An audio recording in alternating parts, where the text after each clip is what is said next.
Assalamualaikum warahmatullahi wabarakatuh. Perkenalkan, nama saya Putri Nadia Nadel Ananda dengan NPM 2308260171 dari Fakultas Kedokteran Universitas Muhammadiyah Sumatera Utara. Di sini saya akan memberikan penjelasan tentang metabolisme hormon tiroid dalam bentuk pembahasan mind map. Baik, yang pertama itu kita harus mengetahui dulu apa itu metabolisme hormon tiroid. Metabolisme hormon tiroid ini merupakan salah satu proses fisiologis yang penting di dalam tubuh manusia. Hormon tiroid terutama tiroksin, T4, kemudian triodotironin yaitu T3 yang diproduksi oleh kelenjar tiroid yang terletak di leher. Hormon-hormon ini berperan penting dalam mengatur berbagai fungsi tubuh termasuk pertumbuhan, kemudian perkembangan, dan juga metabolisme basal. Baik, yang pertama kita akan memberikan penjelasan tentang anatomi kelenjar tiroid, yaitu ada glandula tiroid atau juga kelenjar tiroid, merupakan organ endokrin yang terletak pada batang tubuh bagian anterior regiokolum.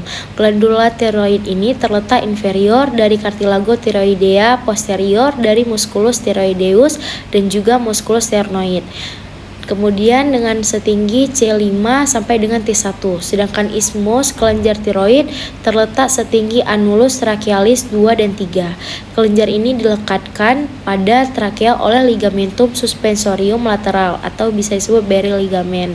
Untuk pendarahannya itu dari organ tiroid ini didapat dari suplai darah untuk kelenjar tiroid. Ada arteri tiroidea superior berasal dari arteri carotis eksternal.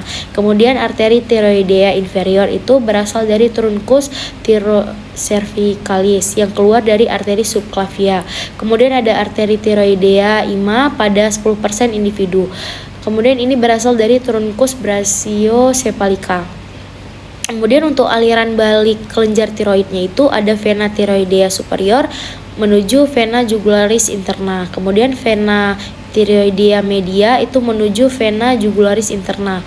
Vena tiroidea inferior menuju vena brachiocephalica.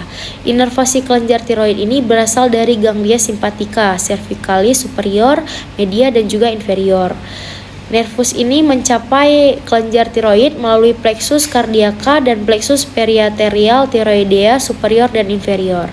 Kemudian untuk efek hormon tiroid pada tubuh itu ada efek pada laju metabolisme dan produksi panas. Hormon tiroid meningkatkan laju metabolik basal ke seluruh tubuh.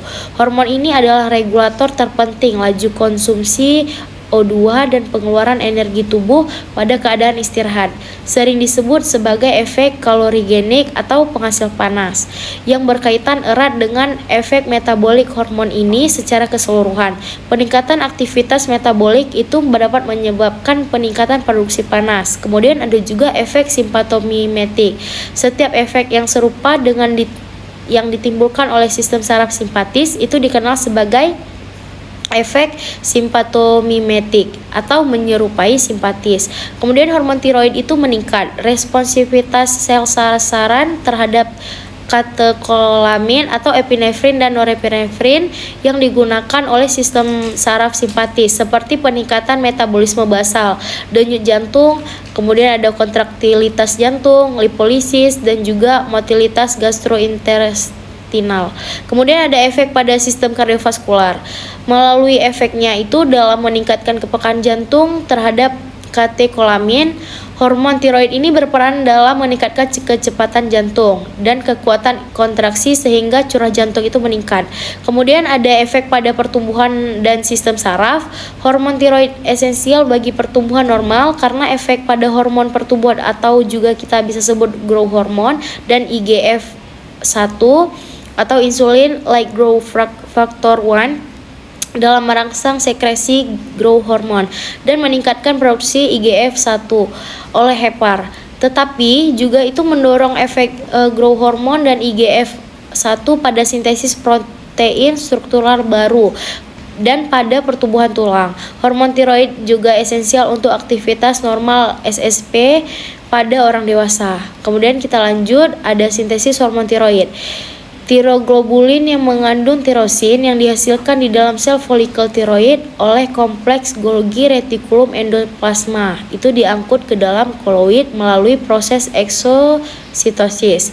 Iodida dibawa oleh transport aktif sekunder dari darah ke dalam koloid oleh simporter di membran basolateral sel folikel.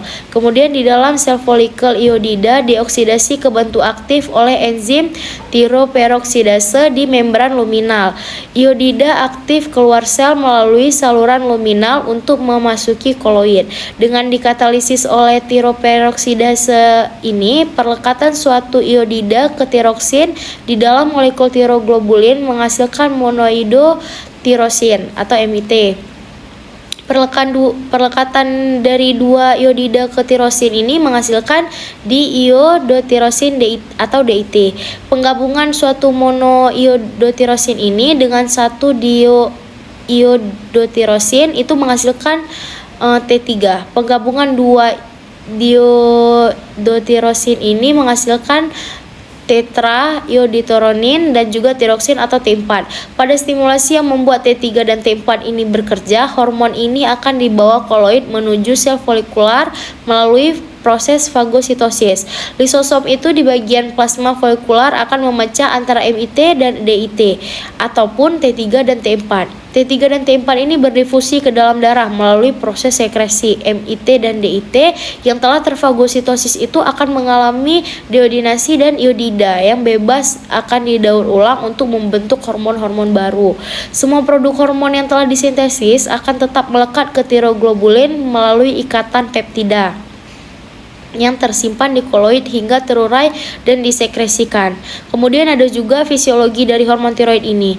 Fisiologinya apa? Mekanisme fisiologi hormon tiroid dalam pengaturan sekresi dipengaruhi oleh ada negatif feedback atau menghambat pembentukan dan juga adanya positif feedback, yaitu merangsang pembentukan.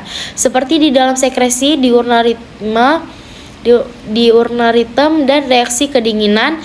Ketika tubuh itu merasakan kedinginan, maka ia akan merangsang hipotalamus untuk menghasilkan TRH. TRH ini akan bekerja di hipofisis anterior untuk mengsekresikan TSH. Kemudian TSH inilah yang akan bekerja di kelenjar tiroid dalam merangsang pembentukan T3 dan T4 dan akan memberikan efeknya pada tubuh seperti peningkatan laju metabolisme basal, kemudian ada pertumbuhan dan produksi panas agar tidak kedinginan, serta untuk rangsangan simpatis. Jika sudah cukup kadar hormonnya, T3 dan T4 ini akan menimbulkan umpan balik negatif pada hipofisis ataupun hipotalamus dalam menginhibit proses sekresinya. Selain itu, berbagai jenis stres termasuk seperti stres fisik, seperti kelaparan dan juga infeksi itu dapat menghambat sekresi TSH dan juga hormon tiroid melalui pengaruh saraf pada hipotalamus. Baik, dari semua pembahasan yang telah kita bahas itu ada kesimpulannya. Metabolisme hormon tiroid itu sangat penting bagi tubuh manusia. Hormon utama yang dihasilkan adalah T4 dan juga T3 dari kelenjar tiroid. Hormon-hormon inilah yang mengatur pertumbuhan, perkembangan, dan juga metabolisme tubuh kita. Kemudian anatomi dan suplai darah yang baik itu memastikan kelenjar tiroid dapat berfungsi secara optimal. Jika fungsi hormon tiroid itu terganggu, berbagai sistem tubuh seperti sistem kardiovaskular dan saraf, serta laju metabolisme dan produksi panas itu dapat terpengaruh. Baiklah, sekian dari saya, lebih dan kurang saya mohon maaf. Ini referensi yang saya gunakan. Wassalamualaikum warahmatullahi wabarakatuh.